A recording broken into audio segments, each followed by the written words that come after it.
बिस्मिल्लाहिर्रहमानिर्रहीम। ये message specially जनाब बैरिस्टर सुल्तान महमूद चौधरी साहब तुसां वास्ते है। साढ़े कोल कुछ इतलात आई रही कि तुसां ने कुछ लोग साढ़े जेडे लोग अवामी एक्शन कमेटी ने फ्रेंड यूके उन्हें फ़ोन करने पे प्राइवेट नंबरों पर और गाली गलोच करने और डराने धमकाने पे। तो मैं तुसां की मैसेज देना चाहना, ना किसी चमचे की, ना कड़छे की, ना किसी वजीर की, ना मशीर की। ये मैसेज तुसां की मैं देना चाहना। असां पीसफुल तरीके नाल प्रोटेस्ट कर लगे हैं, जड़ा सारा जमहूरी हक है।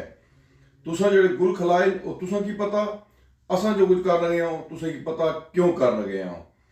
असां कोई बदतमीजी ना करने पे, कोई गैर अखलाकी चीज़ ना करने पे, लेकिन इस मैसेज की तुसां गुजारिश भी समझे तो वार्निंग भी समझे कि तुसां ने लोग अगर इतना कोई बदमाशी या गुंडागर्दी करने की कोशिश कर सन या लोगों की गाल गलोच कर सन, धमकासन डरासन, तो ये चीज़ फिर दूर तक जासी।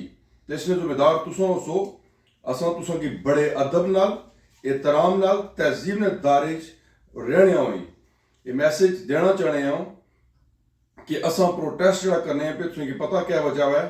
तो तुसां ने जेडे लोग जेडे खास कर जेडे सो की दिहाड़ी राती मिलने पे तो लोगों की काला करने उन्हें फोन करके ठाको कोल भाली के समझाओ ये काम ना करे। असां ना जरा आपस में अदब, एहतराम, प्यार, मोहब्बत या जड़े साढ़े कोई रिवाज या जड़ा सारा कल्चर है उसकी रहन दे। अगर ये खराब हो सी तो इसमें जिम्मेदार तुसां हो। प्रोटेस्ट करना कोई गलत काम नहीं है। असा कोई गलत काम ना करने पे प्रोटेस्ट करने पे सोने कमा नहीं कर तू प्रोटेस्ट वास्ते किता तुसां असा की मजबूर। लेकिन जेडे तुसां ने कुछ चंद गमाश्ते बदमाश गुंडे लोगों की फोन करने पे प्राइवेट नंबरों पर और गाल गलोच करने पे, धमकियां देने पे उन्होंने शटअप कॉल दो। ये तुसां वास्ते बेहतर है।